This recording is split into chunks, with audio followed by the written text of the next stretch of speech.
All right, let's talk about solving equations that involve fractions and this concept of clearing fractions that we're going to use to make this easier to solve. Before we actually attack this question right here, which is x over 5 plus x equals 9/10, I want to talk about just multiplying fractions by different numbers here real fast with 3 different examples. Okay, I'm going to go through this fairly quickly, expecting that you already have a good idea about multiplying fractions, but let's talk about these results. So the first one is multiplying 6 times 2/3. When I would do this, the first thing I would do is I'd write this as 6 over 1 times 2/3. And then to speed things up for me, what I'll do is I'll do some cross-canceling. I'll cancel the common factor of 3 between the 6 and the 3. And then when I multiply these together, I'll get 4 over 1, which is the same thing as just 4 right here. Okay, and the second example here, I'll do exactly the same thing. I do 15 over 1 and times 3 over 5. Do some cross-canceling here. Multiply the results of all that together. And in this case, I'll get 9 over 1, which equals 9. And in my final example here, I'll do the same thing. 7 over 1 times 3/4. In this case, there is no cross-canceling, and I'll just get 21 over 4. All right, what I want to talk about real quickly is the result of these multiplications. Specifically, why the first two end up being nice whole numbers and the last one wasn't. This is a really, really important topic for clearing fractions. The point is, in the first two examples, since I'm multiplying by a number that's a multiple of the denominator of this fraction, 6 is a multiple of 3, and 15 is a multiple of 5, I get this cross-canceling that occurs in these second steps. Then most importantly is I get just ones in the denominator. And the reason for that is that 3 is a factor of 6, or 6 is a multiple of 3. And so when I did that first cross-canceling, the 3 completely cancels out and just gives me a 1, and then I get a 2 up in the denominator for the 6.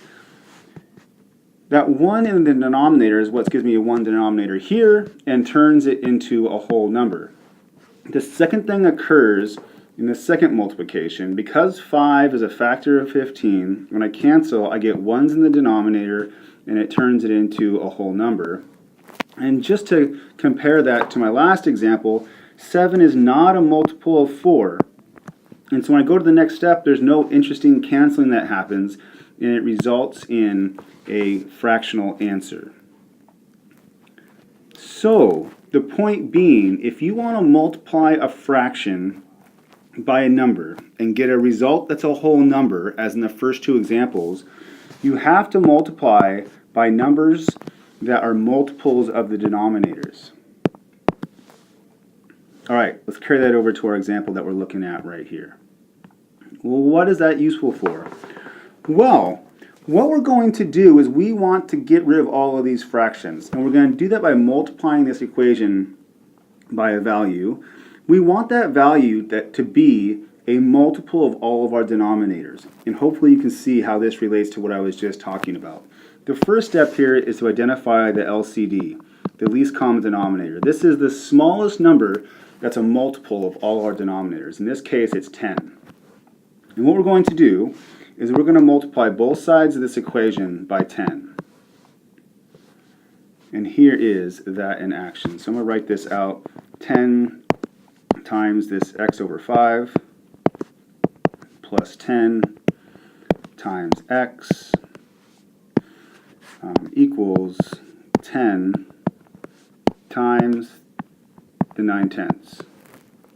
Okay, when I multiply these out, I'm going to do the same cross-canceling idea, and actually I'll write these as 10 over 1 where it's useful. Do some cross-canceling as before, and because 10 is a multiple of 5, I get a 1 down here. This first term will give me then 2 over 1 times x, or 2x. This next term is, well, 10 times x. There's nothing interesting going on there. It's just 10x. And then the last term, these 10s will cancel and just get 1s left, giving me 9 right here. This equation I have now is super easy to solve. Importantly, it has all the same solutions as the first equation, I just don't have any fractions. And again, I got to that because I multiplied by a number that was a multiple of all of my denominators, and it created these whole numbers. Now, I'm just going to rock through this. I get 2x times 10x is 12x equals 9. Divide both sides by 12 to get x equals 9/12. Reducing that by canceling the common factor of 3 to get 3/4. So that technique that we're using is called clearing fractions by multiplying by the least common denominator. I hope that example makes some sense to you.